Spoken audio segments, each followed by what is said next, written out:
members, a quorum is present. I'd like to ask everyone to please stand, our guests in the gallery to please stand for Father Constantine, or Assembly Chaplain, Father Constantine Papademos, for this morning's prayer.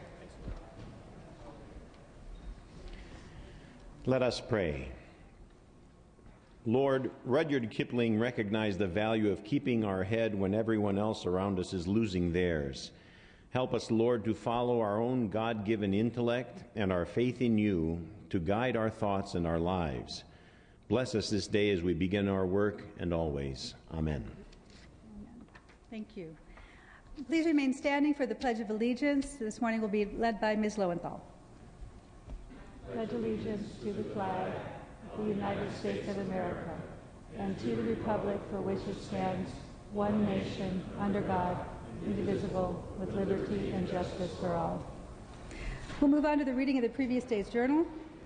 Assembly Chamber, Sacramento, Thursday, July 9, 2009. The Assembly met 9:30 a.m. Honorable Alberto Tarico, Assembly Member 20th District, presiding. Mr. Krikorian moves and Mr. Gaines seconds. Reading of the previous day's journal will be dispensed with. Presentation of petitions, there are none. Introduction and reference of bills will be deferred, and reports of committees will be deemed read and amendments deemed adopted. We have no messages from the Governor. There are no messages from the Senate. We'll move on now to motions and resolutions.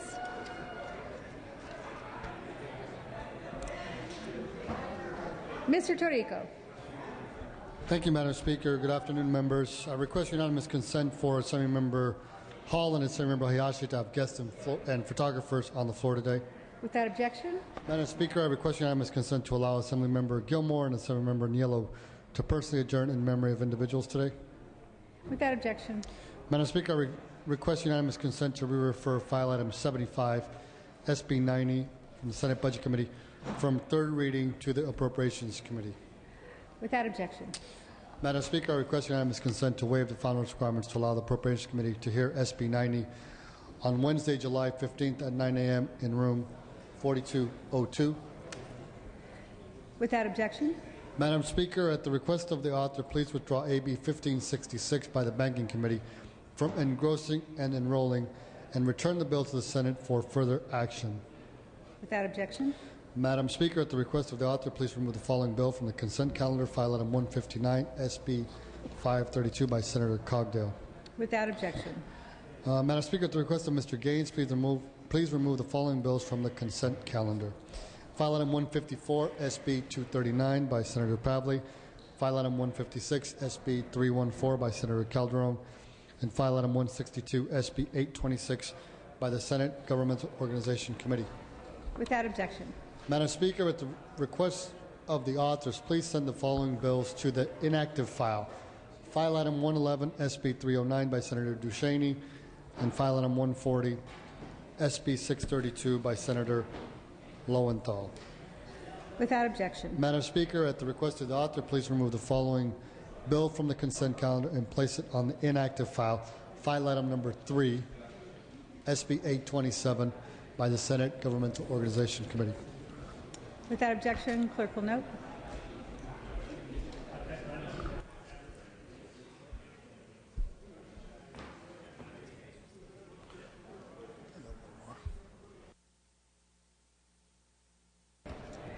Mr. Tarico, we'll take care of that last item after we do our second reading.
Members, we are ready to move on to business on the daily file. We'll begin with second reading. Clerk will read. Senate Bill 550, 825, 827, 478 with amendments, 291 with amendments, 4 with amendments, 261 with amendments, 310 with amendments, 792 with amendments, 211, 262 with amendments, 156, 227 with amendments, 7 with amendments, 363 with amendments, 205 with amendments, 575 with amendments, 752 with amendments, 505 with amendments, and Senate Bill 32 with amendments. All bills will be deemed read, amendments deemed adopted.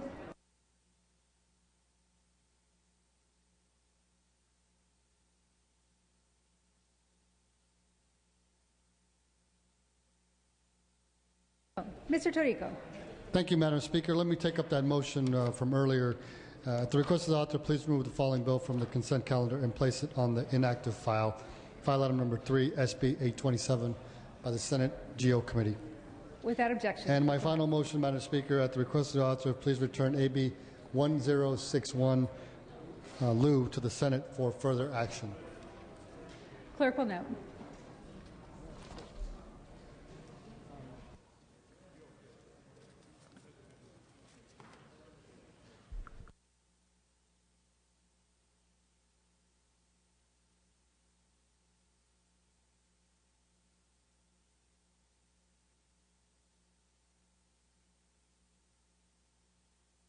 Reading. Members, we're moving on now to our concurrence items. If you are prepared to take up a bill, please be sure you let the floor staff know. File items 21 and 22 are pass and retain. Mr. Berryhill is prepared to take up file item 23. Clerk will read. Assembly Bill 85 by Assemblymember Tom Berryhill, an act relating to junk dealers and recyclers. There's a concur recommendation on both sides, members. Mr. Berryhill, you may open. Thank you, Madam Speaker. I'm presenting this AB 85 for a concurrence vote. It's simply a technical follow-up to AB 844, the metal theft bill from last year. It will fix cross-referencing errors. So it has had no votes. I ask for your aye vote. Seeing no discussion, clerk will open the roll. All members vote who desire to vote.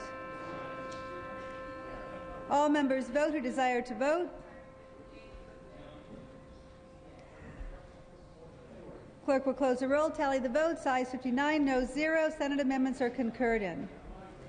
File item 24 is pass and retain. Ms. Galgiani is prepared on file item 25. Clerk will read. Assembly Bill 107 by Assemblymember Galgiani and others, an act relating to veterinary medicine and making an appropriation therefore. You may open, Ms. Galgiani. Madam Speaker and members, AB 107 would allow the California Veterinary Medical Board to give the license test twice a year, which would allow a greater number of candidates to participate and receive their license. This bill is a reintroduction of AB 1760 from last year, which fell victim to the governor's generic veto message. Amendments were taken in the Senate that allow California to accept the national test for registered veterinary technicians in order to remove barriers for registered veterinary technicians who want to practice in California, and as well save the state money on the development of a comprehensive test. I urge your aye vote. Seeing no debate or discussion, clerk will open the roll. All members vote who desire to vote. All members vote who desire to vote.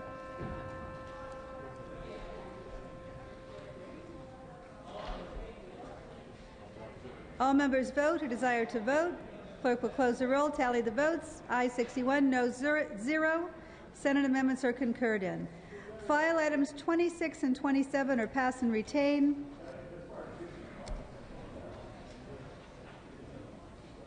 We'll go to file item 28. Mr. Jeffries, clerk will read. Assembly Bill 143 by Assemblymember Jeffries, an act relating to taxation and declaring the urgency thereof to take effect immediately. You may open, Mr. Jeffries. Thank you, Madam Speaker. This bill is back on Assembly on concurrence. It will correct an important issue relating to adverse possession. Adverse possession is an arcane concept which a non-property owner can essentially squat on another landowner's property after a specified amount of time and completing certain action. The squatter becomes the owner of the land despite not having purchased the land. One necessary element of squatting on one's land is to pay their property taxes in advance of the actual property owner. This bill allows the counties to return the incorrect tax payment so that the property owner can keep their property. Ask for an aye vote. Seeing no debate or discussion, clerk will open the roll. All members vote who desire to vote. All members vote who desire to vote.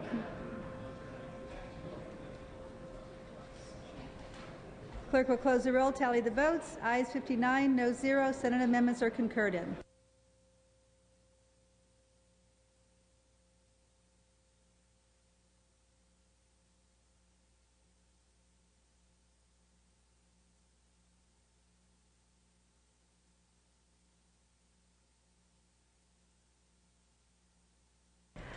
Members, I'd like to invite you to join Mr. Hall in welcoming a very special guest seated at his desk. His mother, Dorothy Hall, is joining us this morning. Welcome.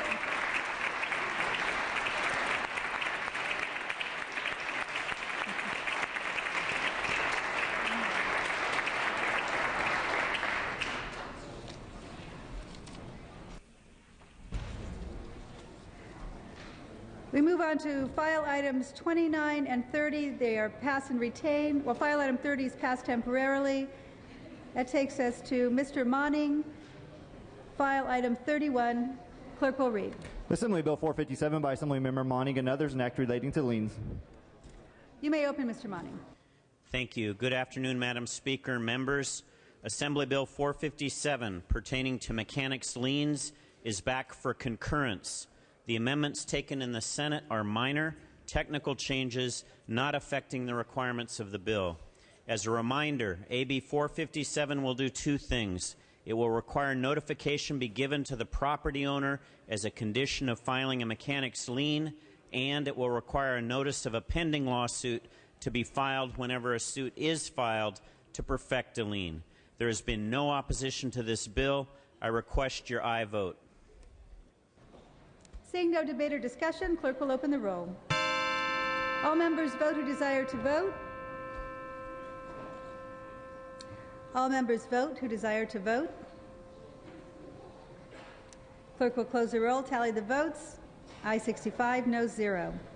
File item 32 passed temporarily. File item 33 is Ms. Carter. Clerk will read. Assembly Bill 561 by Assemblymember Carter, an act relating to crimes against highway workers. You may open, Ms. Carter. Thank you, Madam Speaker. AB 561 is a bill that protects our highway workers. The amendments in the Senate ensures that all workers, including volunteers and employees of a contractor who is working under contract, are protected as they engage in road work activity. This measure has received strong bipartisan support in both houses, and I respectfully ask for your aye vote on concurrence in Senate amendments. Seeing no debate or discussion, clerk will open the roll. All members vote who desire to vote. All members vote who desire to vote. Clerk will close the roll, tally the votes. Aye 65, no 0. Senate amendments are concurred in. File item 34 is pass and retain. File item 35 is passed temporarily. File item 36 by Ms. Conway. She's prepared to take that up. Clerk will read. Assembly Bill 1094 by Assemblymember Conway, an act relating to personal information. You may open, Ms. Conway. Thank you, Madam Speaker and members. Amendments to AB 1094 relating to abandoned records were taken in the Senate to ensure there are no new requirements placed on businesses as to how they can currently handle their employee records. This bill received unanimous bipartisan support through the process, and I ask for your aye vote on concurrence with the Senate amendments to AB 1094. Seeing no debate or discussion, clerk will open the roll. All members vote who desire to vote. All members vote who desire to vote. Clerk will close the roll, tally the votes. Aye 64, aye 65, no 0. Senate amendments are concurred in. Another introduction, or actually not an introduction, but a welcome to former Assembly Member Sharon Runner. Welcome, Ms. Runner. Welcome back to the floor.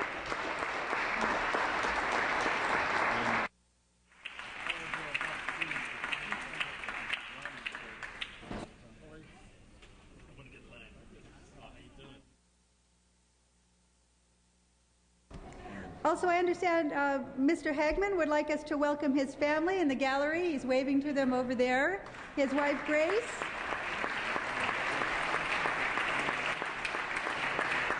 And his children, Jonathan and Elizabeth, are with us this morning.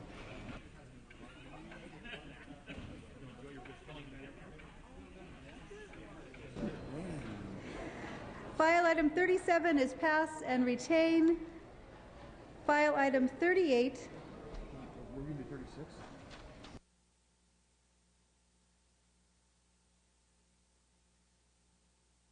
File item 38, Ms. Conway. Clerk will read. Assembly Bill 1191 by Assemblymember Conway and others, an act relating to alcoholic beverages. You may open, Ms. Conway. Thank you, Madam Speaker and fellow members. AB 1191 allows passports to be used as an acceptable form of identification to purchase alcohol. The amendments taken in the Senate were technical in nature and simply added double jointing language between AB 1191 and AB 59. The bill has received unanimous support in both houses, and I respectfully ask for your concurrence in Senate amendments. Seeing no debate or discussion, clerk will open the roll. All members vote who desire to vote. All members vote who desire to vote. Clerk will close the roll, tally the votes. Ayes 65, no 0. Senate amendments are concurred in. We move to file item 39. Mr. Eng, clerk will read. Assembly Bill 1494 by Assemblymember Inc., an act relating to public meetings. Mr. Eng, you may open. Thank you, Madam Speaker and members. AB 1494 cleans up current language in the state's open meeting laws, the Bagley-Keene Open Meetings Act. The amendments were taken in the Senate and were technicals, received unanimous bipartisan support with no votes. Respectfully request an aye vote. Seeing no debate or discussion, clerk will open the roll. All members vote who desire to vote. All members vote who desire to vote. Clerk will close the roll, tally the votes. Ayes 66, no 0. Senate amendments are concurred in. File item 40 is pass and retain.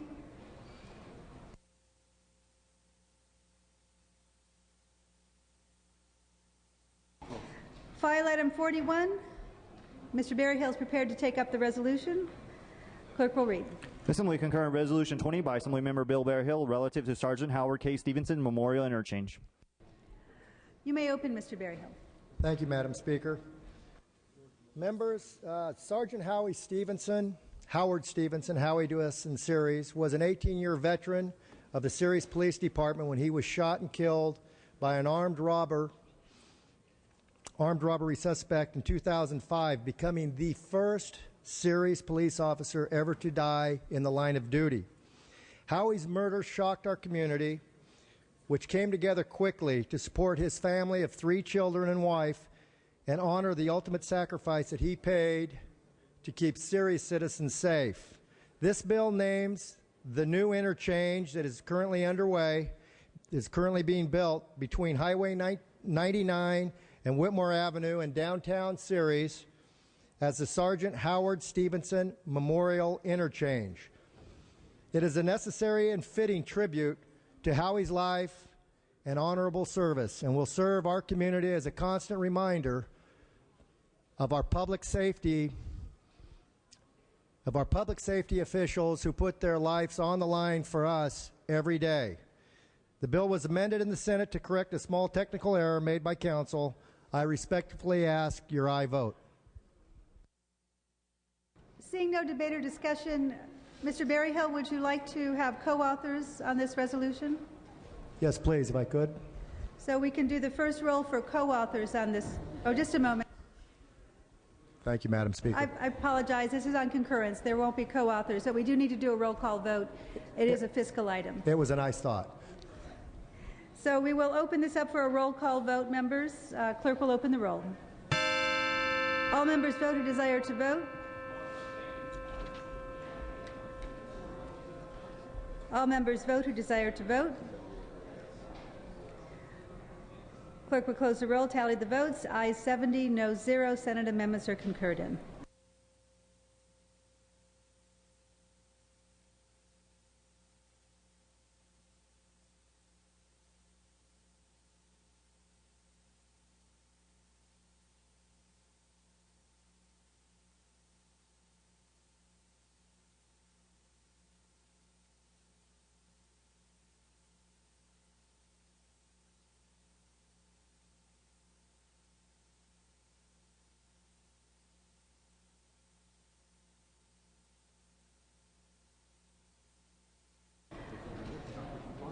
We passed temporarily on file item 35.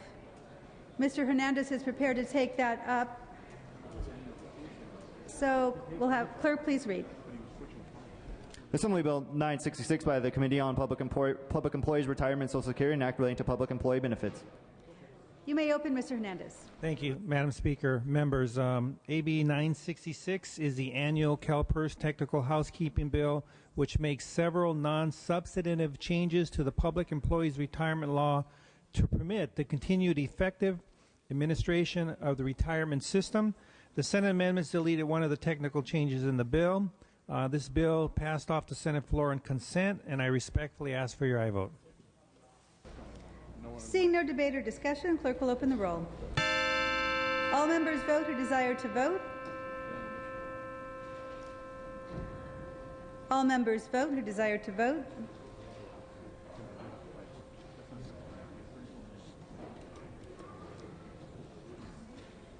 All members vote who desire to vote. Clerk will close the roll, tally the votes. Aye 68, no 0. Senate amendments are concurred in.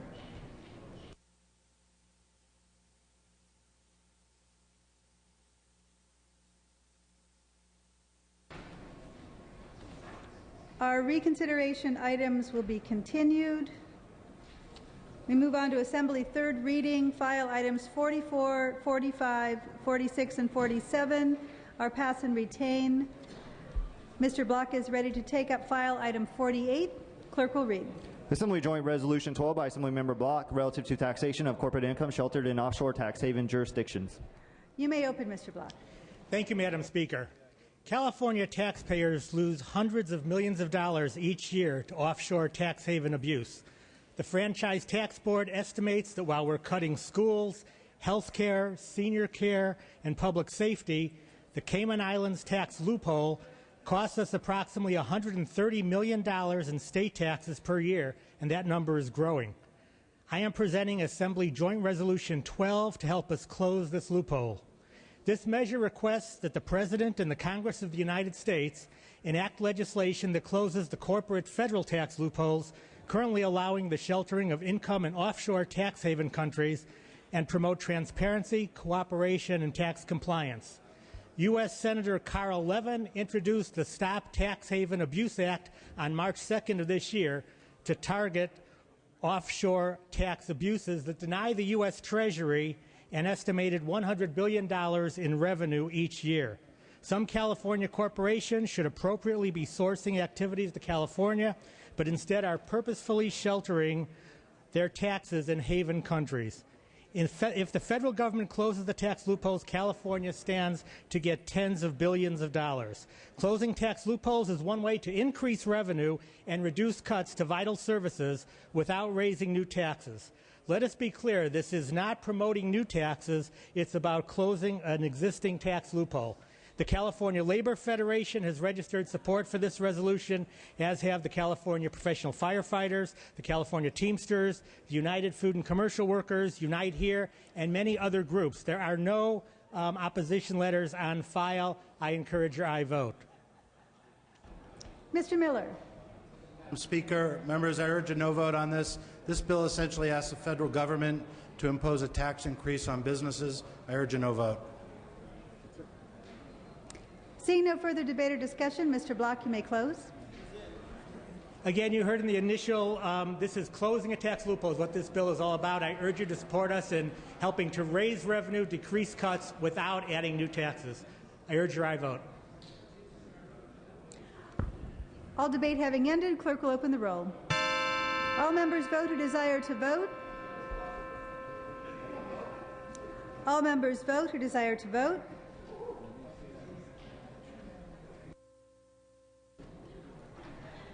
All members vote who desire to vote. Clerk will close the roll, tally the votes. Ayes 46, noes 25. The resolution is adopted.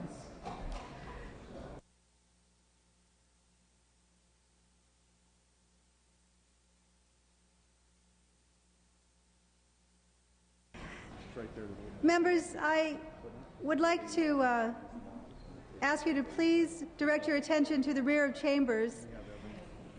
Ms. Hayashi would like to introduce some guests that have joined us today, and she will introduce them from the Speaker's desk. Ms. Hayashi?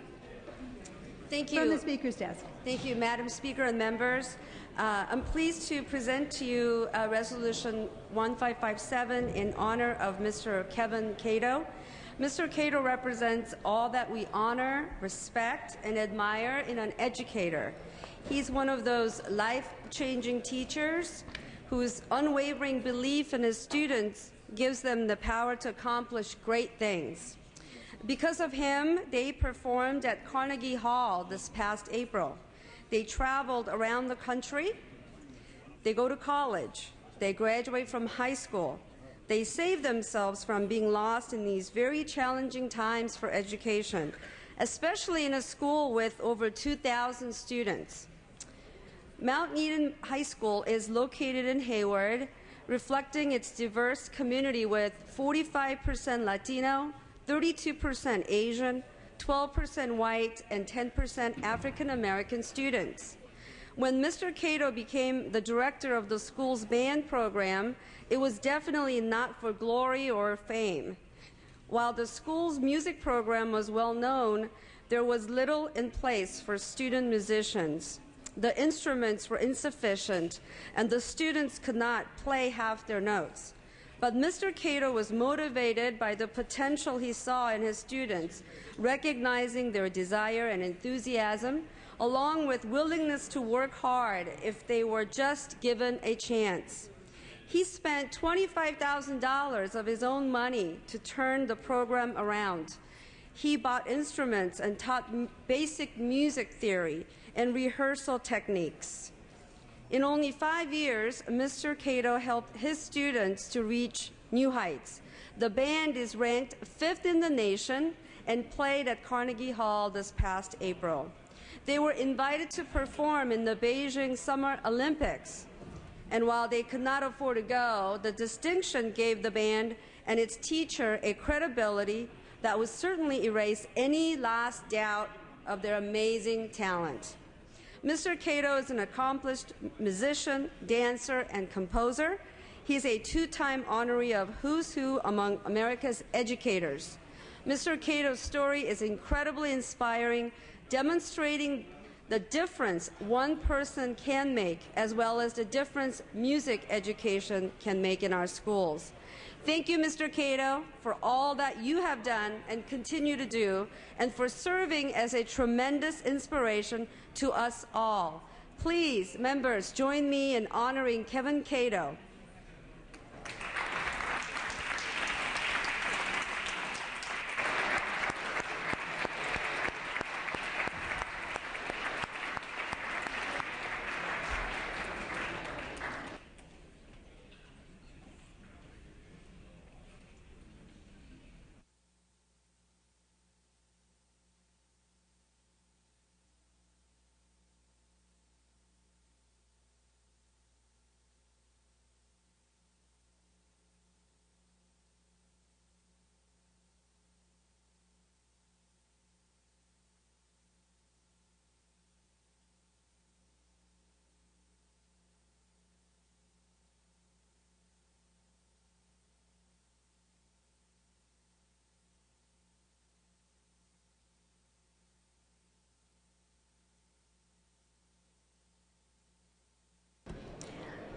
Members, we still have some items to take care of, so I'd like to continue working on the third reading of the daily file. We'll now go to file item 49. Mr. Manuel Perez. Clerk will read. Assembly Bill 1318 by Assemblymember Review Manuel Perez and others, an act relating to South Coast Air Quality Management District and declaring an urgency thereof to take effect immediately. Members, please direct your attention to Mr. Perez. He is presenting on a file item. Mr. Perez, you may open. Good afternoon, Madam Chair and members. Thank you. AB 1318 seeks to administratively transfer emission reduction credits from the South Coast Air Quality Management District to a soon-to-be constructed new energy generation facility in my district, in addition to a series of projects and facilities deemed to be essential for the public good. In 2006, the district modified its priority reserve rule to facilitate the transfer of these credits to energy projects aimed at improving electric grid reliability by providing peaking power capacity for Southern California residents and businesses. The California Energy Commission and the California Independent System Operator have deemed that these facilities are necessary to provide backup power for renewable energy development, especially when it comes to providing energy in the Coachella Valley, the Inland Empire, and Los Angeles. Last year, a Los Angeles Superior Court found the South Coast Air Quality Management District CEQA analysis was inadequate when it made such credits available to power plants and halted any further use by the district of the rules allowing such transfers. As a result, the district imposed a moratorium preventing it from utilizing its internal bank of credits for not only new power plant projects, but also many businesses and facilities deemed essential and necessary for the public, including equipment replacement to reduce air emissions, hospitals, schools, landfills, sewage treatment plants, and water districts. A federal lawsuit under the Federal Clean Air Act was also filed seeking to clarify the validity of the credits in the South Coast Air Quality Management District Bank. As of last week, a federal judge came forth with a motion to dismiss the decision on this federal issue. Though this decision does not end the matter entirely, it certainly means that there is no ruling which suggests in any way that the South Coast Air Quality Management District's internal emission offset accounts are in any way deficient from a federal perspective. Since the credits were approved by the U.S. EPA when the South Coast Air Quality Management District promulgated its rules. Members, AB 1318 provides partial relief to the current logjam and takes into consideration the current legal issues. If enacted, it allows the district to resume using its internal bank for projects deemed essential and necessary for public purposes, while also authorizing the district to transfer a limited number of credits on a one-time basis to the CPV Sentinel project, an 800-megawatt ultra-clean natural gas peaking power plant. The Sentinel project is not permitted to provide baseload power, but rather will only operate during peak energy times when electricity demand is highest in Southern California. This project is shovel-ready and supported by local unions, local governments, and local businesses in my district.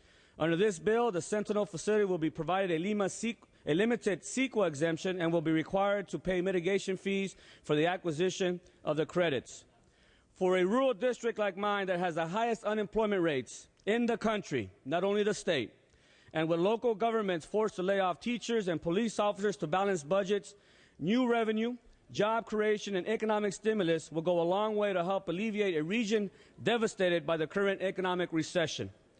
Revenue estimates and economic benefits of the Sentinel facility alone includes $900 million in new investment, the creation of 350 union jobs, a $50 million payroll, $2.6 million in new business taxes, $25 million in sales tax, and $6.4 million in annual property taxes. I'd like to thank the Chair of Natural Resources, Nancy Skinner, and the Chair of Utilities and Commerce, Felipe Fuentes, for helping get the bill to this point. I'd also like to make sure that I thank Mr. Brian Estandi, as well as Jared Huffman, and their work as they've done on this measure. I respectfully ask for your aye vote. Mr. Nielsen. Madam Speaker and ladies and gentlemen of the Assembly, I would also rise in support of this bill, though it's far away from the district that I represent. But the concept is very important. I know that Assemblyman Perez and Assemblyman Estandi, this is a very big district issue, and Assemblyman Perez very adequately articulated the multiples of jobs that this will provide. It is so very good for the economy. But my entreaty would be, as this bill is in the Senate, that it be broadened. If it can do this much for one area economically, what would it be if it had a broader application across the state of California in terms of permitting? And it's a good positive step in terms of the litigation that impedes so very many projects in the state of California. This is a bit of a breakthrough to get us around and prevent litigation. I call it litigation prevention. It is a very good bill, and I would certainly heartily endorse the Assemblyman's effort here, but I would suggest that this should be broadened, applied to projects that would affect all of our districts, both public and private. That should be the challenge as the bill moves along, to make it more broadly applicable. Thank you. Seeing no further discussion or debate, Mr. Perez, you may close. Once again, members, revenue estimates and economic benefits of the Sentinel facility alone includes $900 million in new investment, the creation of 350 union jobs, a $50 million payroll, $2.6 million in new business taxes, $25 million in sales tax, and $6.4 million in annual property taxes.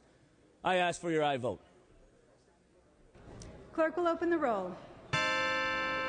All members vote who desire to vote. All members vote who desire to vote.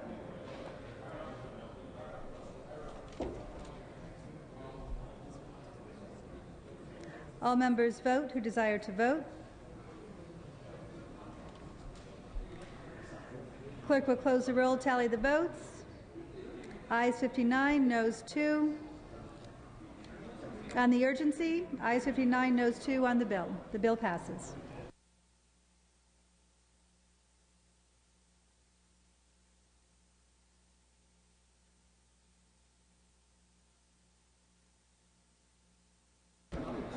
We move on to file item 50 by Mr. Hall. Clerk will read. Assembly concurrent resolution 82 by Assemblymember Hall and others relative to public education and discrimination-free zones. One moment, Mr. Hall.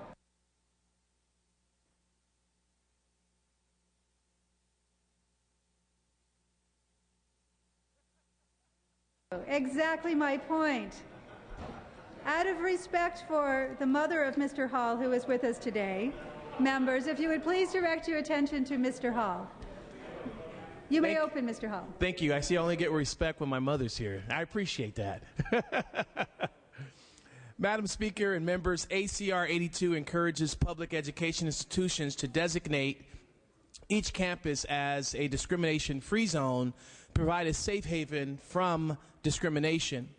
In a state as diverse as California, it is crucial that our educational institutions honor and respect the diversity of its students. This resolution encourages public education institutions to develop and enact policies that support the tolerance and the acceptance of others. This resolution additionally encourages public institutions to enact procedures such as counseling services and conflict management that meaningfully address acts of discrimination that occur on campuses. Members, every student, regardless of their race, regardless of their ethnicity, regardless of their religion, their disability, their gender identity, and sexual orientation or nationality, deserves a campus climate that embraces diversity and supports tolerance of others. There's absolutely no opposition to this resolution. I respectfully ask for your aye vote and that the first row be open for co-authors. Thank you. Mr. Hall has asked for the first roll to be open for co-authors, members. Seeing no debate or discussion on this, clerk, please open the roll for co-authors. First roll is for co-authors.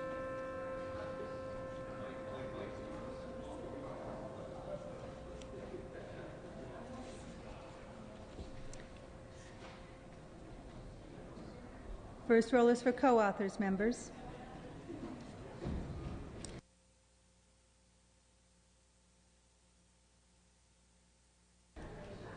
Clerk will close the roll. We have 44 co-authors.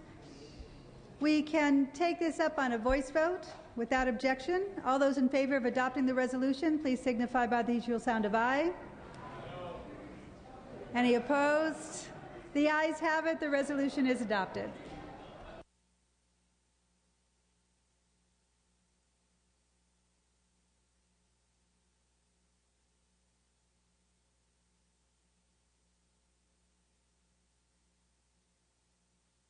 That concludes our Assembly third reading. We're moving on now to the Senate third reading.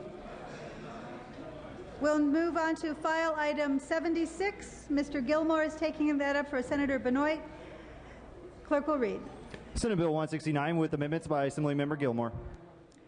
You may open, Mr. Gilmore.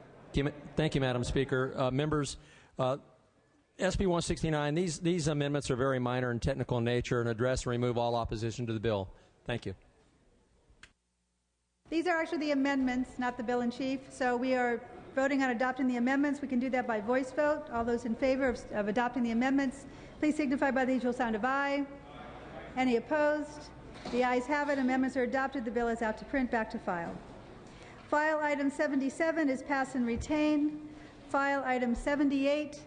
Ms. Salas is prepared to take that up. Clerk will read. Senate Bill 419 with amendments by Assemblymember Salas. You may open, Ms. Salas. Thank you very much, Madam Speaker and members. SB 419 is a Senate Veterans Affairs Committee bill. The measure makes technical changes to the Military and Veterans Code. The amendments double join the bill to another committee bill, SB 418, and extends the operative date to from 2011 to 2016, and I ask for your aye vote on the amendments. Seeing no debate or discussion, we can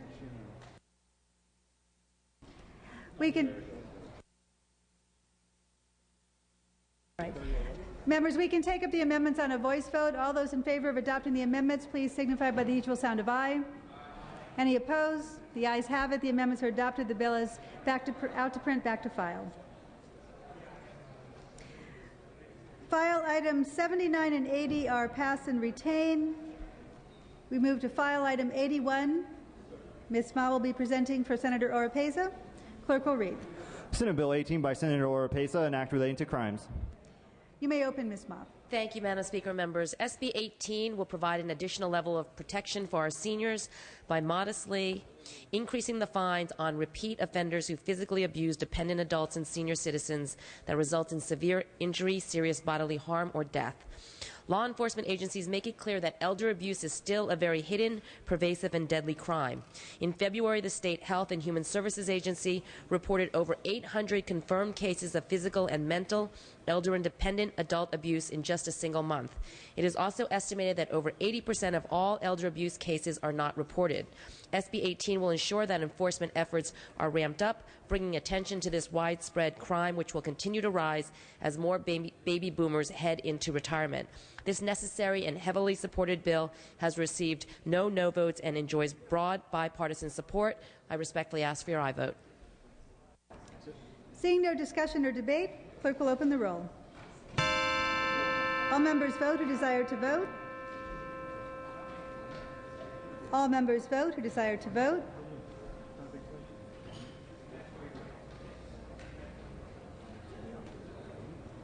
Clerk will close the roll, tally the votes. Ayes 72, noes 0. The measure passes. File item 82 is pass and retain.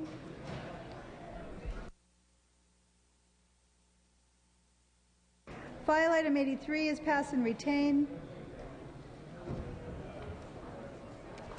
File item 84 is pass and retain. That takes us to file item 85 by Ms. Evans for Mr. Yee.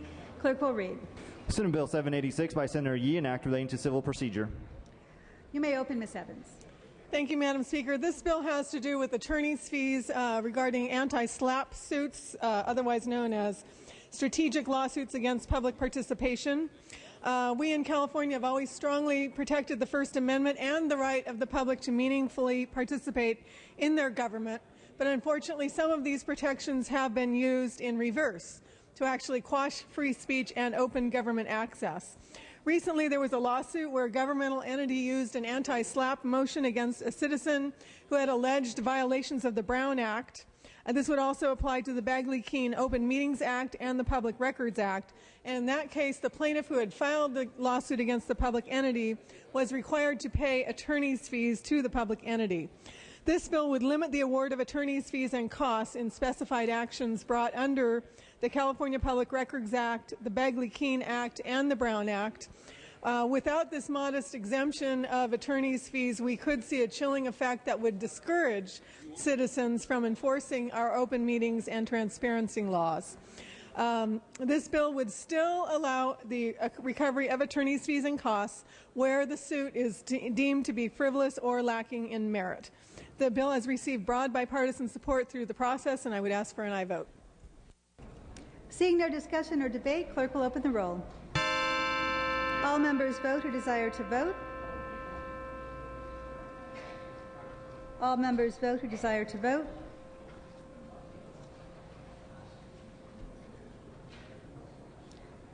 Clerk will close the roll, tally the votes. Aye 64, no 0. The measure passes.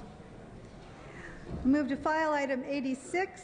Mr. Berryhill will present on behalf of Mr. Cogdill. Clerk will read. Senate Bill 198 by Senator Cogdill, an act relating to health care districts. You may open, Mr. Berryhill. Madam Speaker, this bill has had no votes also. It's SB 198 by Senator Cogdill. This bill is a simple measure that would allow health care districts to consolidate and refinance old debts using a long-term line of credit. We do it all the time in the private sector. This legislation will benefit health care districts by reducing their annual debt and freeing funds to pay for critical hospital services. It has received no votes. I urge an aye vote. Seeing no discussion or debate, clerk will open the roll. All members vote who desire to vote.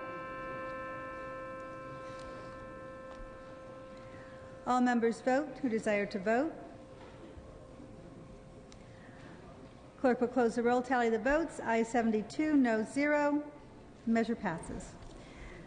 File items 87 and 88 are pass and retain.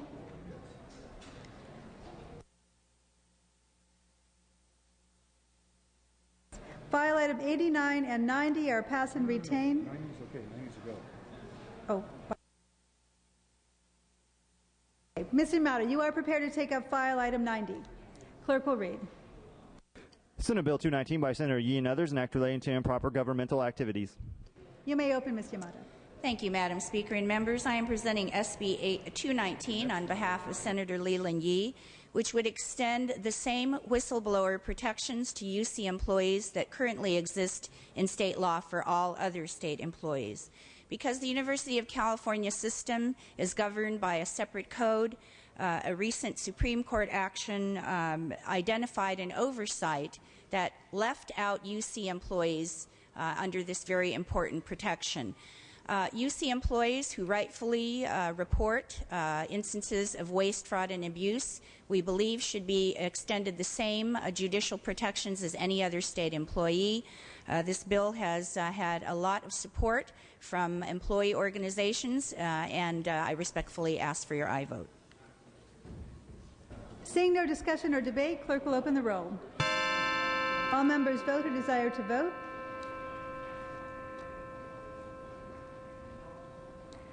All members vote who desire to vote.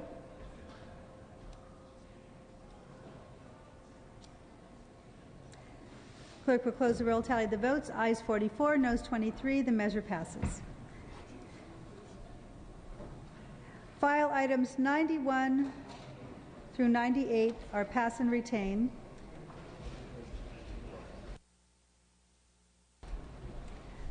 File item 99 for amendments, I believe. Mr. Fury taking these up for the amendments. Clerk will read. Senate Bill 315 with amendments by Assemblymember Fuhr. You may open, Mr. Fuhr. Thank you, Madam Speaker. The amendments to SB 315 simply remove a liability waiver provision from the bill.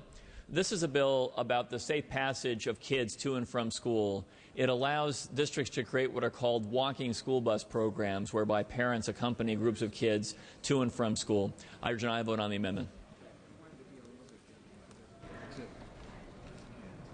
Seeing no discussion on the amendments, we can adopt these amendments by voice vote. All those in favor, please signify by the usual sound of aye. Any opposed? The ayes have it. The amendments are adopted. The bill is back to print, back to file. I missed file item 91. Mr. Furutani is prepared to take that up for Senator Hancock. Clerk will read. Senate Bill 515 by Senator Hancock, an act relating to career technical education. You may open, Mr. Furutani. Thank you very much, Madam Chair and members. Increasing our focus on career technical education and workforce development for the building of the California economy is essential. Strategic use of more than $1 billion of state and federal funds supporting high school and community college CTE is the goal of SB 515. The demands of the new economy make it essential to directly link career education programs and workforce needs. SB 515 would require regional occupation centers and programs, high schools and community colleges to ensure that at least 50% of the sequence courses offered are in career sectors that are high priority need for skilled persons as determined by the Labor and Workforce Development Agency. SB 515 also encourages consultation with the local workforce investment board in determining how career tech education programs can address the high priority career sector needs in the region and the state. This bill is supported by the California County Boards of Education, California Federation of Teachers, and ASME. I urge and respectfully urge an aye vote. Thank you. Seeing no debate or discussion, clerk will open the roll. All members vote who desire to vote. All members vote who desire to vote.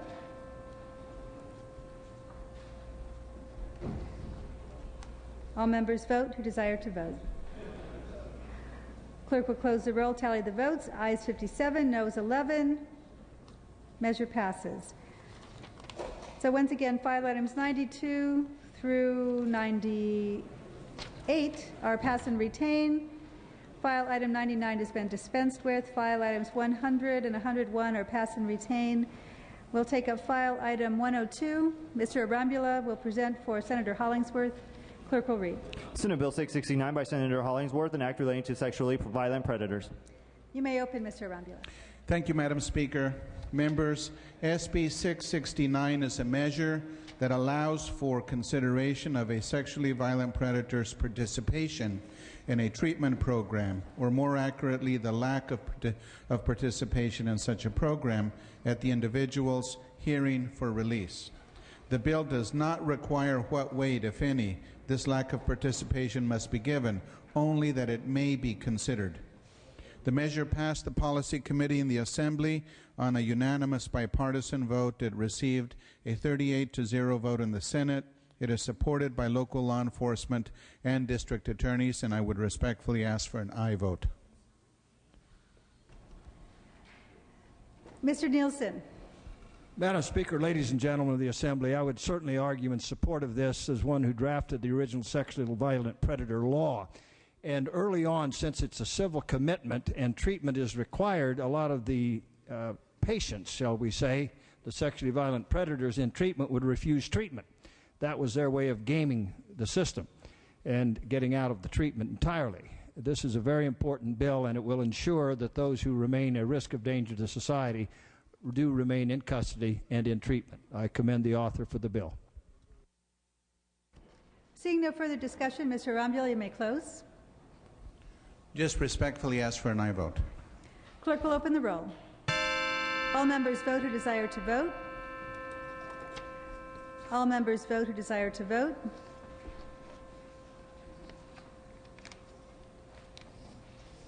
Clerk will close the roll, tally the votes. Ayes 74, noes 0. The bill passes.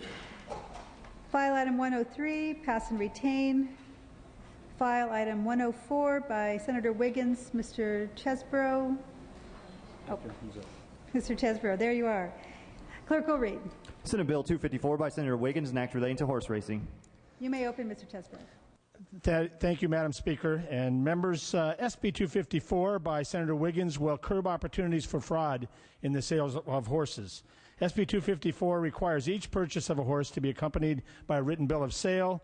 It prohibits any person from acting as a dual agent without the knowledge and written consent of the buyer and the seller. It also restricts an agent's commission to no more than $500 per transaction unless the amount of compensation is disclosed in writing and the buyer and seller provide written consent. Lastly, SB 254 enhances penalties for violations of this section of the law. I would urge your aye vote. Seeing no debate or discussion, clerk will open the roll. All members vote who desire to vote. All members vote who desire to vote.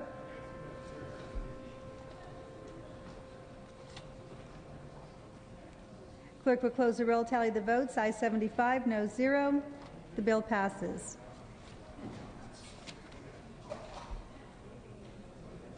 We'll We'll return back to file item 97, also by Senator Wiggins. Ms. Hayashi will be presenting. Clerk will read. Senate Bill 635 by Senator Wiggins and others, an act relating to domestic violence. You may open, Ms. Hayashi. Thank you, Madam Speaker and members. SB 635 would allow Sonoma County to collect fees on marriage licenses and other vital records to help pay for coordination and oversight of domestic violence programs. It would also extend the sunset on Solano County's existing ability to collect this fee. This measure is very similar to my bill, AB 73, which passed out of this House back in April. Domestic violence continues to be a serious public health problem in Solano and Sonoma counties. I respectfully ask for your aye vote. Seeing no discussion, clerk will open the roll.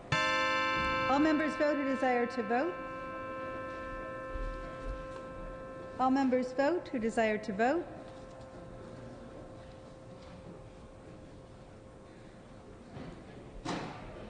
All members vote who desire to vote. Clerk will close the roll, tally the votes. Ayes 48, noes 25. The measure passes. File items 105, 106, and 107 are pass and retain.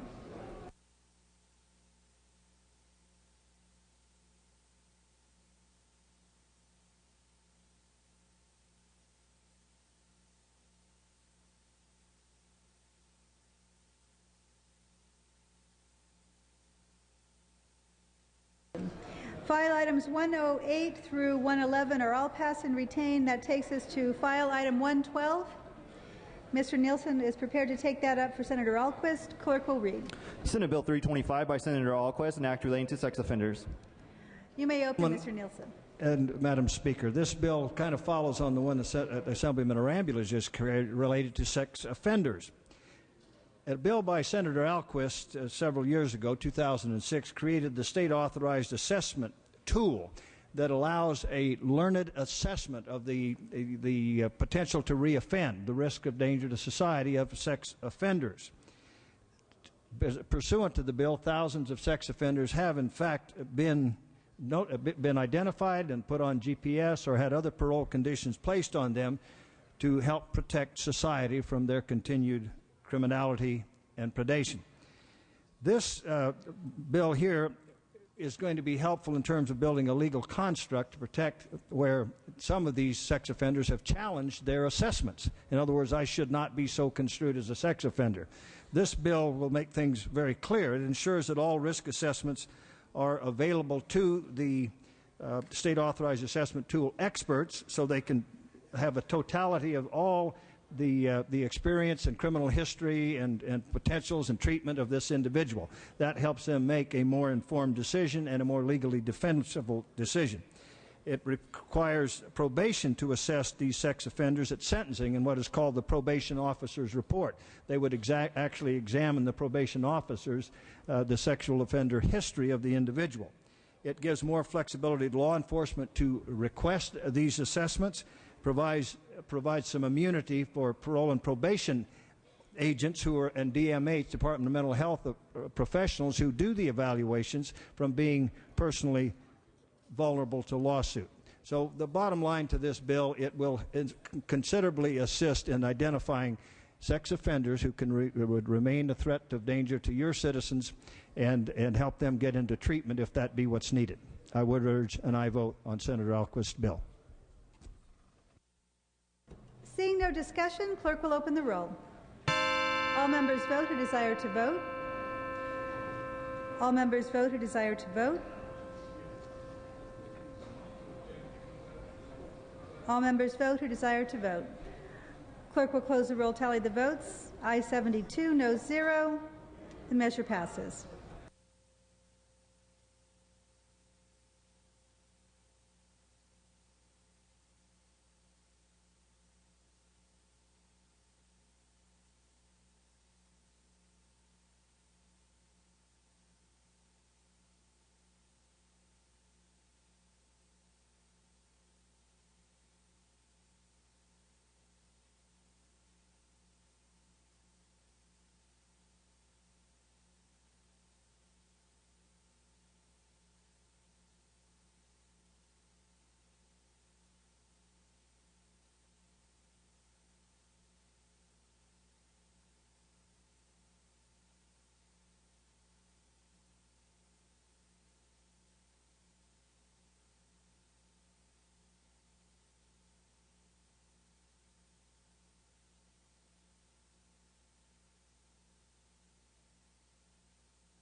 Members, we move to file number 327, Keyhole. Mr. De Leon will be presenting. Clerk will read.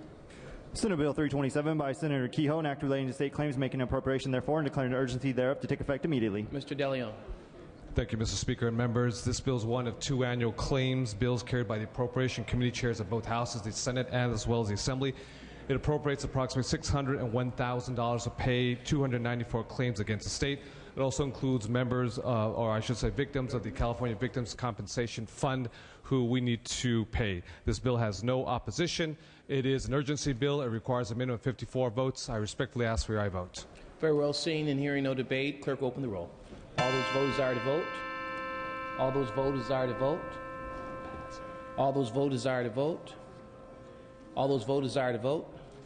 Clerk close roll, tally the votes. Ayes 72, noes 1, noes 2. On the urgency, ayes 72, noes 2 on the measure. Measure passes. We'll move to file item SB number 387, Hancock. Ms. Harkey will be presenting. Clerk will read.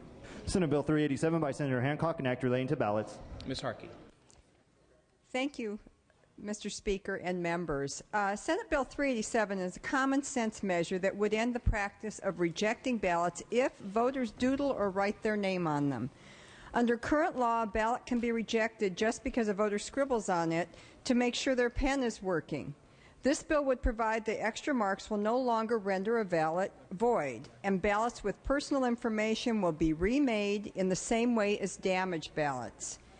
In this day and age of automated tabulation, there is simply no danger that marking a ballot can be part of a vote-buying scheme that would require a complicit election official, which was, I believe, the original intent of the rule. I have been personally through a very close election where a recount was requested. My staff and people that helped me in the recount actually saw ballots where there were signs on it like "Go Diane" or maybe just a little check mark, and these were thrown out. And I think it happens on both sides of the aisle. And so I think in areas where voter intent is clear, where they are marking for a person, we ought to count those votes and not disenfranchise those people that seem to have a little extra exuberance or perhaps just make a mark on their ballot. So I do ask for your aye vote. Thank you. Seeing and hearing no debate, Mr. Clerk, open the roll. All those voters desire to vote. All those voters desire to vote. All those voters desire to vote. All those voters desire to vote. All those voters desire to vote. Clerk will close the roll, tally the votes. Ayes 49, noes 22. Measure passes. Move to file item 115, SB number 447. Ms. Yee. Mr. Tarico will be presenting. Clerk will read. Senate Bill 447 by Senator Yee, an act relating to criminal records. Mr. Tarico. Thank you, Mr. Speaker. SB 447 by Senator Yee would require the Department of Justice to establish and maintain a confirmation program to process fingerprinting for criminal record background clearances on individuals designated by agencies as custodians of records, to assure that those individuals don't do their own background checks. Mr. Speaker, request we ask for an aye vote. Seeing and hearing no debate, clerk will open the roll. All those voters desire to vote. All those voters desire to vote. All those voters desire to vote. Clerk will close the roll, tally the votes. Ayes 73, noes 0. Measure passes. Move to file item 116, SB 475. Mr. Padilla, Mr. Nava will be presenting. Clerk will read. Senate Bill 475 by Senator Padilla, an act relating to guide dogs for the blind. Mr. Nava. Thank you, Mr. Speaker and members. Ask for your support on this bill that has received unanimous bipartisan support. This is SB 475, will allow the California State Board of Guide Dogs for the Blind to raise the current fee cap that has been in place since 1994.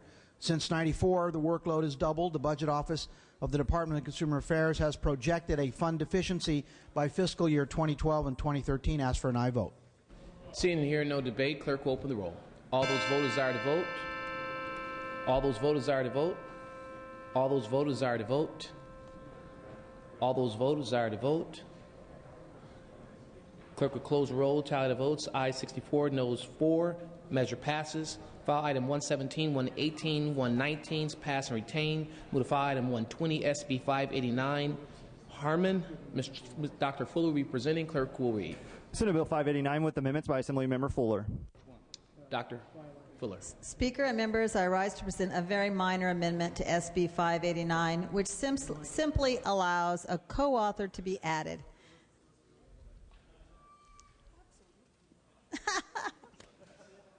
I ask for your aye vote. Thank you. That's it.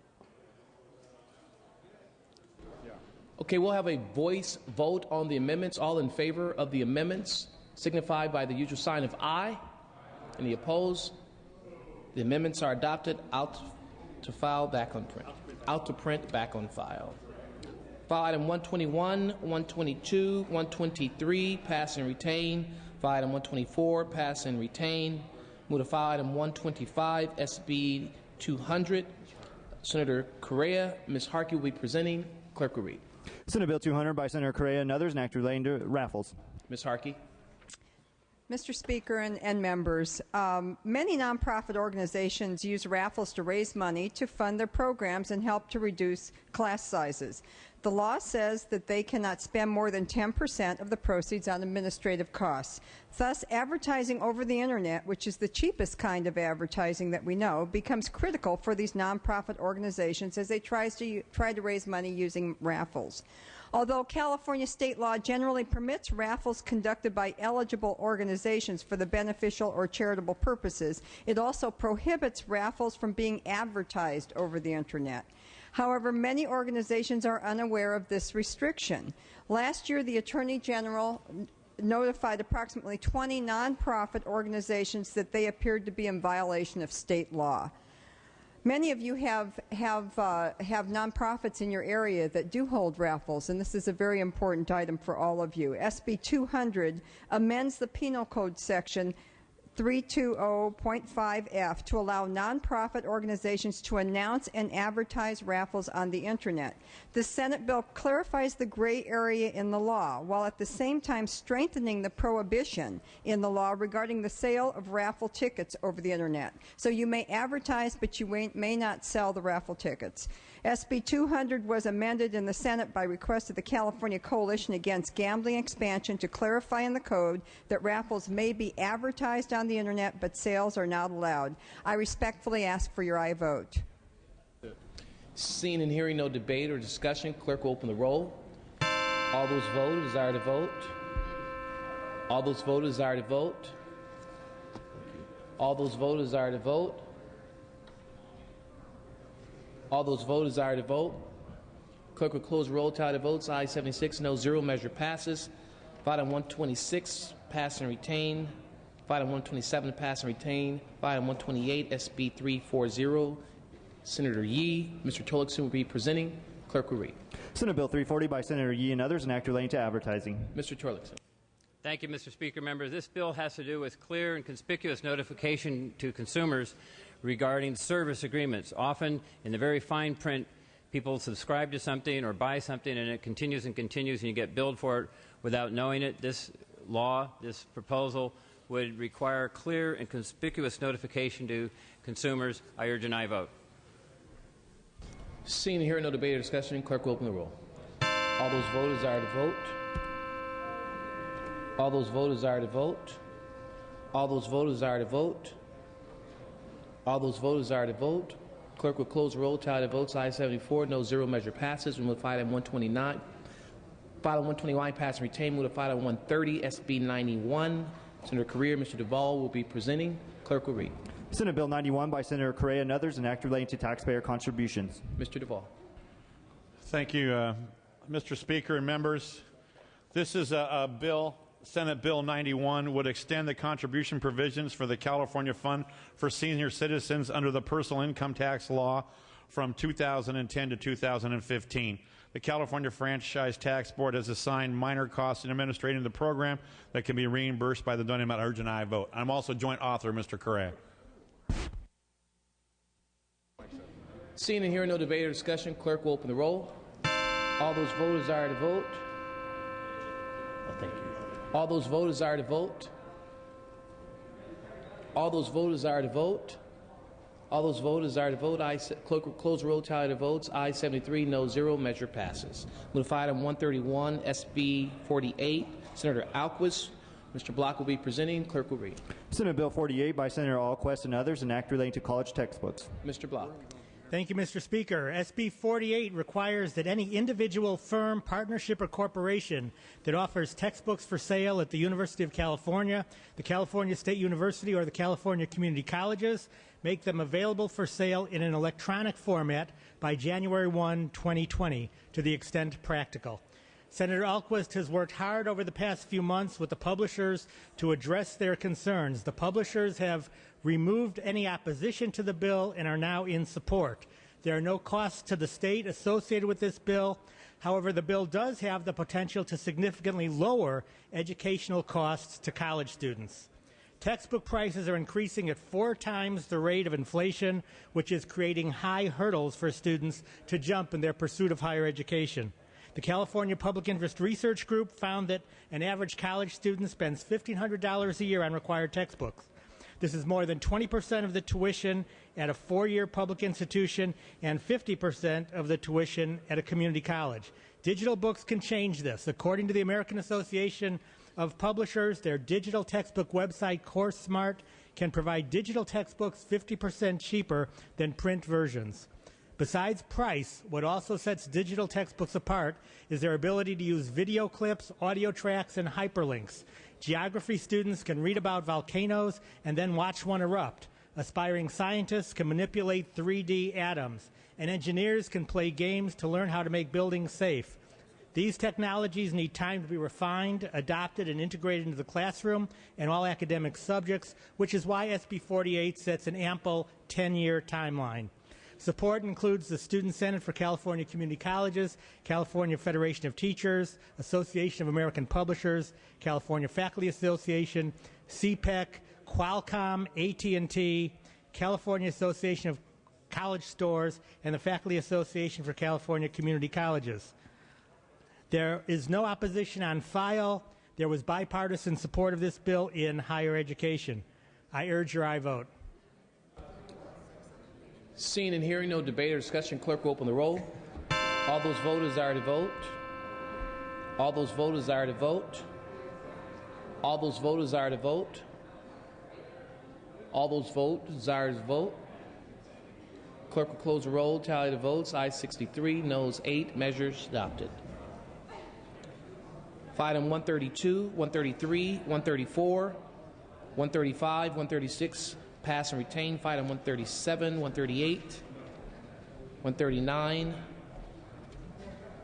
pass and retain. For item 141 through 43, pass and retain. For item 144, pass and retain. For item 146, 47, 48, pass and retain. Move to file item 149, SB 229, Senator Pavley.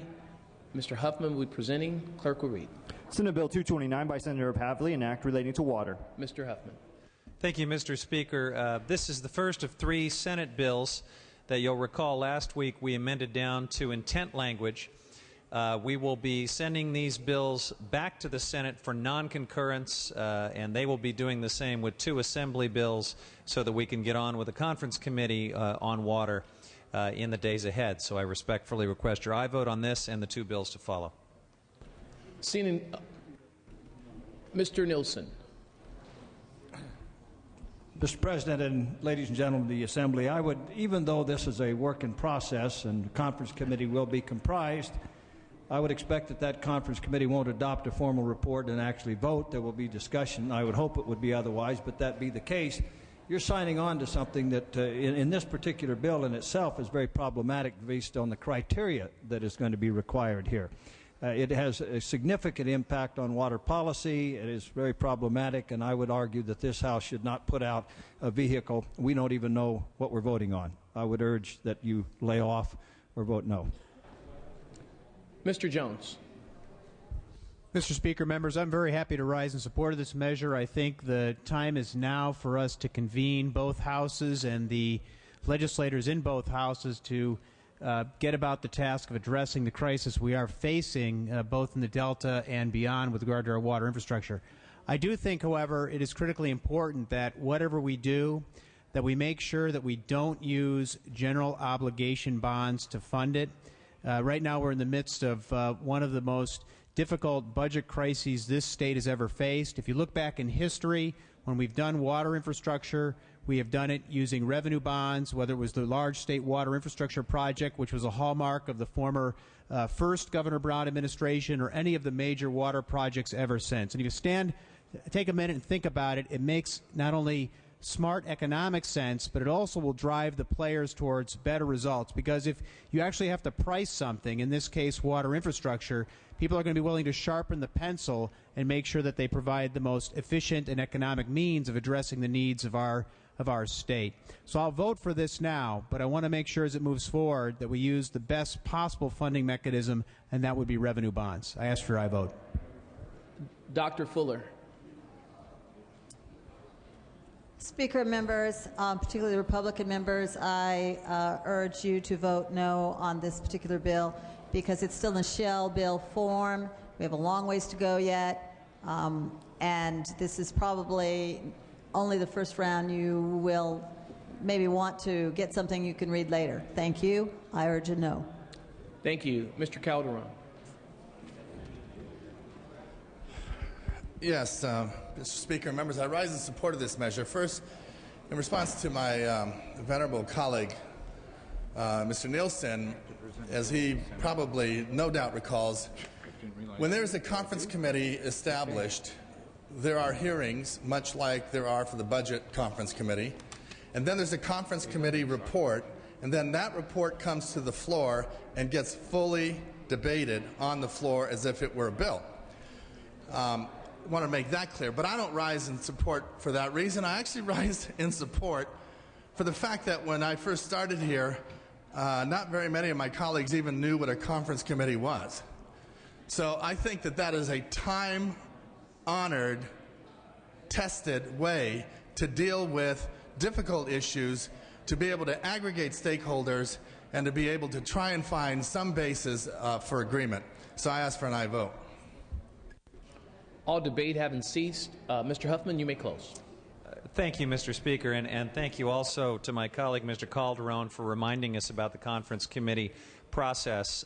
The vote that I am asking you to push the green button on in a moment is simply, again, to put vehicles into the conference committee so that we can have the hearings and the deliberative process we need.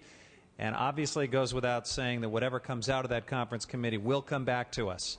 But for now, if you read these bills, you'll see that it's just intent language. There's nothing there by way of contents. And with respect to my colleague who raised the point about GO bonds, you will see even from the intent language that there's nothing at all about a GO bond in these policy vehicles that will be moving to conference committee. So I respectfully request your aye vote. Clerk will open the roll. All those vote desire to vote. All those vote desire to vote. All those vote desire to vote. Clerk will close the roll. Tally the votes. Ayes 44, noes 22. Measure is adopted. Move to file item 150, SB 458. Senator Wolk. Mr. Huffman will be presenting. Clerk will read. Senate Bill 458 by Senator Wolk and others, and act related conservancies. Mr. Huffman. Thank you, Mr. Speaker. The second of the three bills, for all the reasons just stated, I request your aye vote. Exactly. Seeing and hearing no. Mr. Nielsen. Thank you. Mr. Speaker, ladies and gentlemen, this is probably the most onerous of the water bills headed forward right now, relating to how the Delta will be governed. We, in effect, with this even language before us now that may change as it comes to the Senate and get even worse, it's going to create a coastal commission for the rest of California, a fourth branch of government in function and effect that would control all water, whether you're upstream, in the Delta, or downstream. This is probably the one that most assuredly deserves a no vote.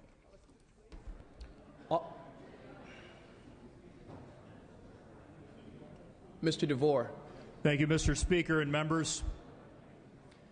This bill, I think, is a poor reflection on the priorities of this chamber. While some agricultural areas of California are experiencing unemployment in excess of 40%, while there's areas that once were verdant, growing all kinds of crops for California and the rest of the country, are now brown and lying fallow. where there's fruit and nut trees that have taken decades to grow that are actually dying.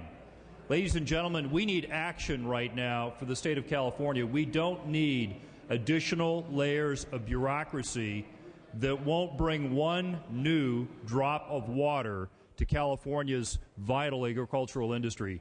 I would recommend a no vote. All debate having ceased, Mr. Huffman, you may close. Request your aye vote. Clerk will open the roll.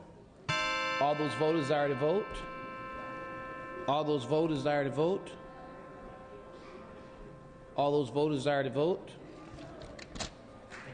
All those voters desire to vote.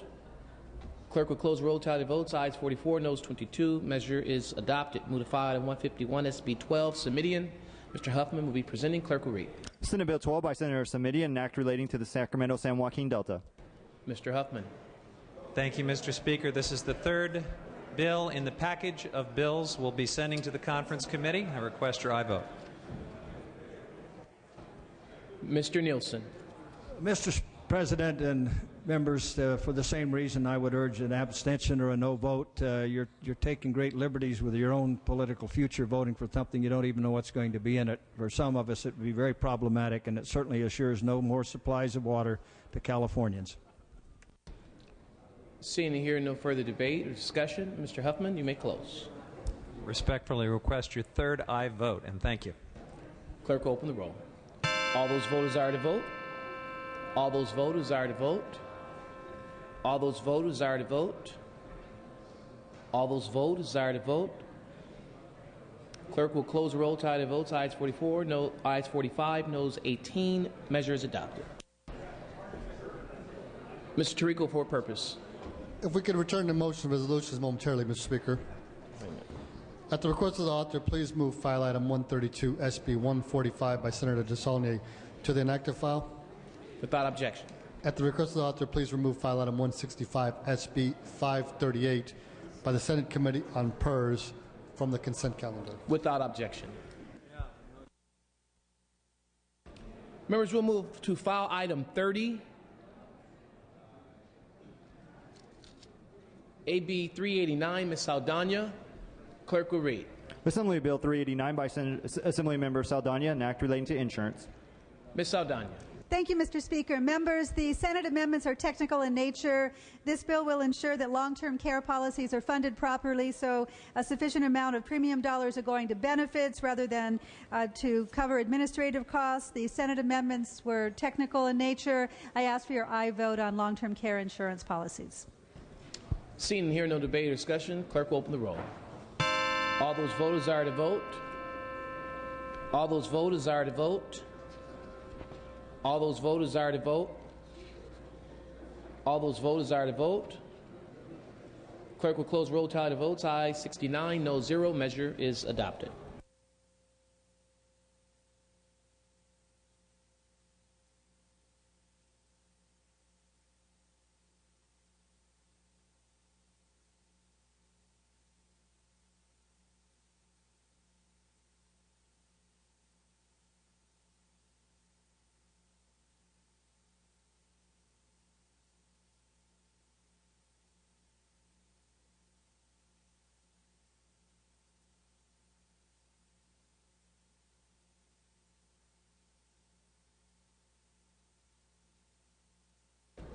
Mr. Tirico, for what purpose? Return to motion resolutions again, Mr. Speaker. Without objection. At the request of the author, please. Mr. Tirico. At the request of the author, please remove file item 155, SB 249 by Senator Cox from the consent calendar. Without objection.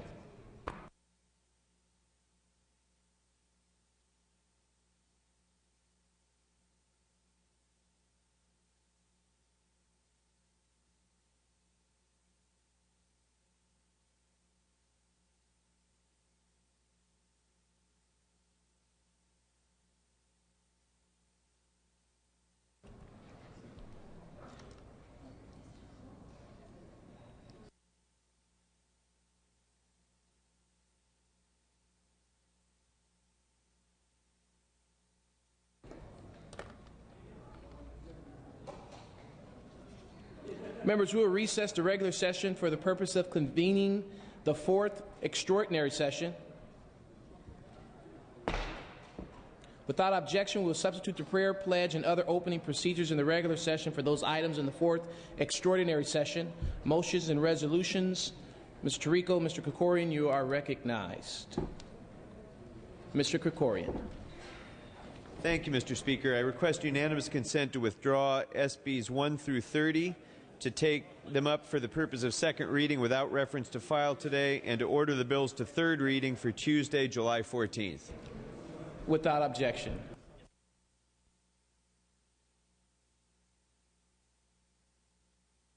Those measures are withdrawn from the desk, and the clerk will read those measures for the second time.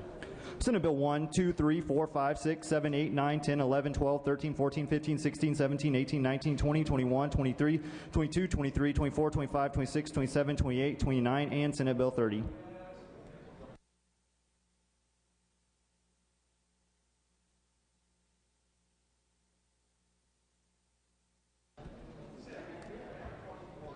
Members will now recess the fourth extraordinary session and return to the regular session.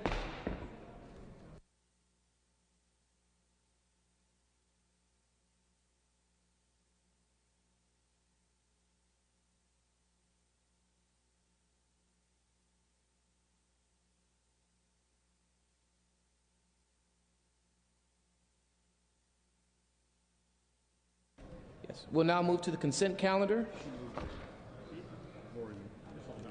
Does anyone have or wish to remove any item from the second day consent calendar? Seeing and hearing none, the clerk will read. Assembly concurrent resolution 79 by Assemblymember Hayashi relative to Sergeant Daniel Sake Memorial Highway. Clerk will open the roll. All those voters desire to vote. All those voters desire to vote. All those voters desire to vote. All those voters desire to vote. All those voters desire to vote. Clerk will close the roll. Tally the votes. Ayes 72, no 0. Senate concurrent resolution 14. Ayes 72, no 0. And Senate concurrent resolution 30. Ayes 72, no 0. This concludes the business of the daily file. Other items remaining will be passed and retained. All motions shall be considered.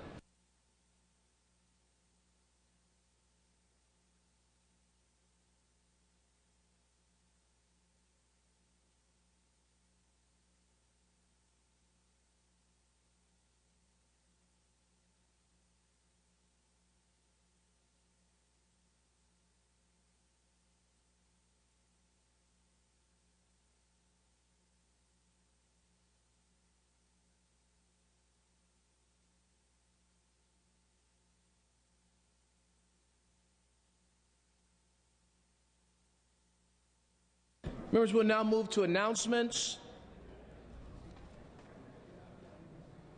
Please be advised that floor session for Tuesday, Wednesday, and Thursday, Tuesday the 14th, check-in session upon call of the Speaker.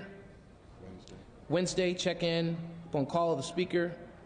And Thursday, 7/16, session at 9:30. We'll have floor session 9:30 on Thursday. We'll now move to adjourn in memories. Mr. Gilmore. Thank you, Mr. Speaker. Members, I rise today and adjourn in memory of Nancy Carroll Starr. Nancy Carroll Starr's a wonderful lady, comes from a wonderful family in the agricultural community in the city of Shafter. She was treasured by her community, and I guarantee you she was a blessing to her husband, Fred L. Starr. She's a beautiful example of faith, love, and grace. She passed away July 9, 2009 at the age of 81. Nancy was born in Portland, Oregon on February 24, 1928 to Dr. C. Walter and Mildred Johnson, and grew up in Tacoma, Washington on the Puyallup Indian Mission, where her parents were missionaries. She graduated from Whitworth College in 1950, obtaining a Bachelor of Science in Nursing. After graduating, she began to work at Tacoma General Hospital. She met her husband while he was stationed at Fort Lewis in Tacoma. The two married on July 24, 1954, and were looking forward to celebrating their 55th wedding anniversary in 15 days. Members, Nancy Carroll Starr was really a true treasure, a woman that will be dearly missed in our community. Fred and Nancy raised their children on their farm. I think a farm like many of us, certainly myself, would have really enjoyed it as a child. While in Shafter, she continued her nursing skills, working with local doctors for the Kern County Health Department and as a school nurse at Richland School.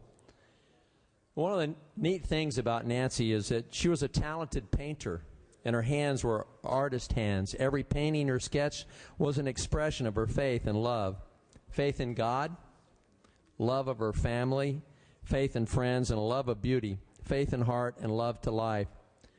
Her family described her as a precious friend, and she spared not 1 ounce of love to her family. They described her as a work of art and a soul that inspired all those that are around her. Her memorial service celebrating Nancy's life were held yesterday in Shafter. Nancy will be missed by all who knew her, and I respectfully request that this body adjourn in the memory of her today. Thank you. Thank you, Mr. Gilmore. We'll move to Mr. Nilo.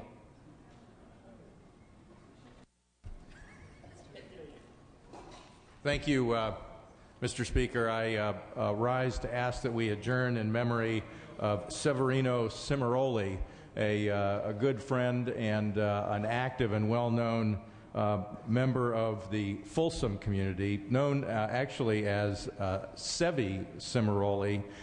He was a longtime resident of Folsom, a longtime resident of this area. He graduated from McClatchy High School and served in the war in World War II and spent 30 years in business running a dry cleaner, actually, and he and his wife own a sizable manufactured home community in the city of Folsom, and he's been very active in the activities of that community as well as Folsom for many years. He is survived by Neva, his wife of 60 years, who will miss him.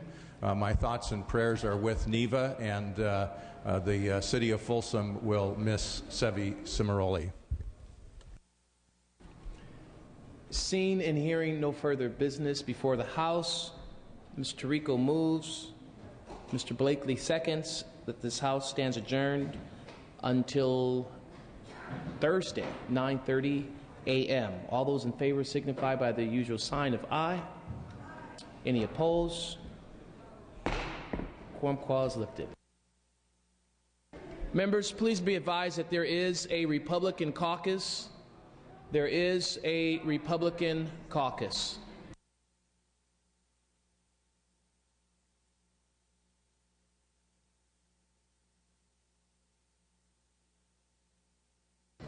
Go ahead.